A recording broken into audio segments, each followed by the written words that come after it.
A Sicilian starter followed by roast quail in a wine sauce and rice pudding with dried fruit. What sounds like a Michelin-starred restaurant dinner is actually a new generation of space food. This menu, a festive change from daily routine for ESA astronaut Thomas Reiter and his fellow crew members on board of the International Space Station, had been prepared in the gourmet laboratories of French chef Alain Ducasse.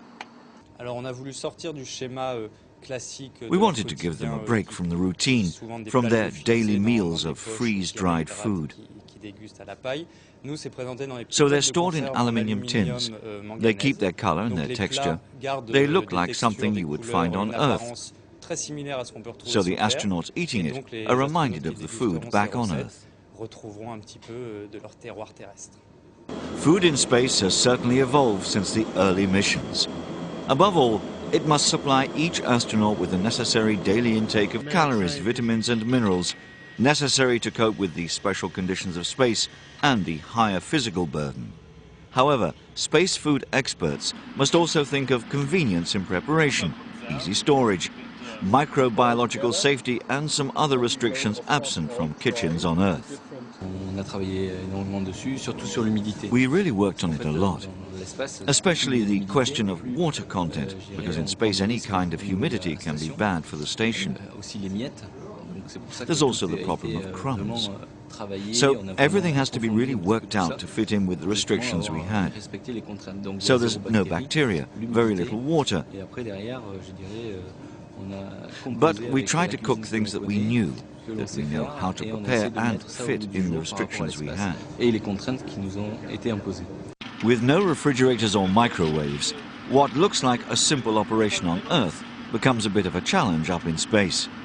All food must be transported from Earth, individually packaged and stowed for easy handling in microgravity. Packaged in rehydratable containers or thermostabilized cans, astronauts nowadays can be a bit more choosy. Kitchen consomme or pilaf rice, macaroni with cheese, and even delicious Mexican tortillas. Over time, space food also has become a bit more tasty. Condiments such as salt and pepper are also available, but only in a liquid form, as, if sprinkled, they would simply float away, with the risk of damaging equipment or getting stuck in an astronaut's eyes, mouth or nose. Spices are important also, because in microgravity, astronauts lose part of their palate and food will easily taste bland to them.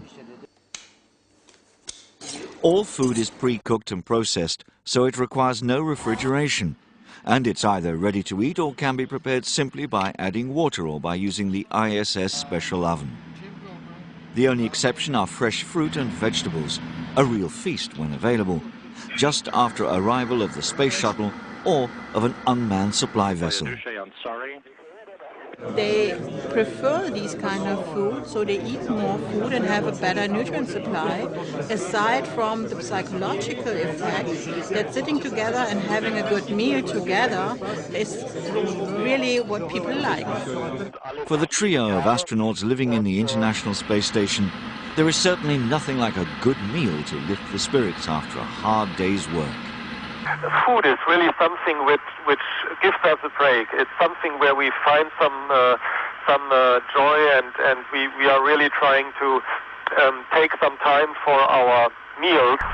The higher quality special meals are not part of every day's menu, but saved to celebrate special occasions, such as a completed spacewalk, Christmas Day, and team handovers. But in space, there's always room for improvement.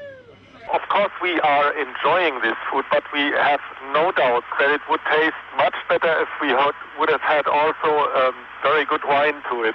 With the prospect one day of permanent living quarters in Mars or on the Moon, ESA engineers are already cooking up completely new concepts for food supply. These missions would be much more feasible if astronauts could, for instance, start breeding protein-rich algae on their base. As for the taste, it is at the moment less important a consideration.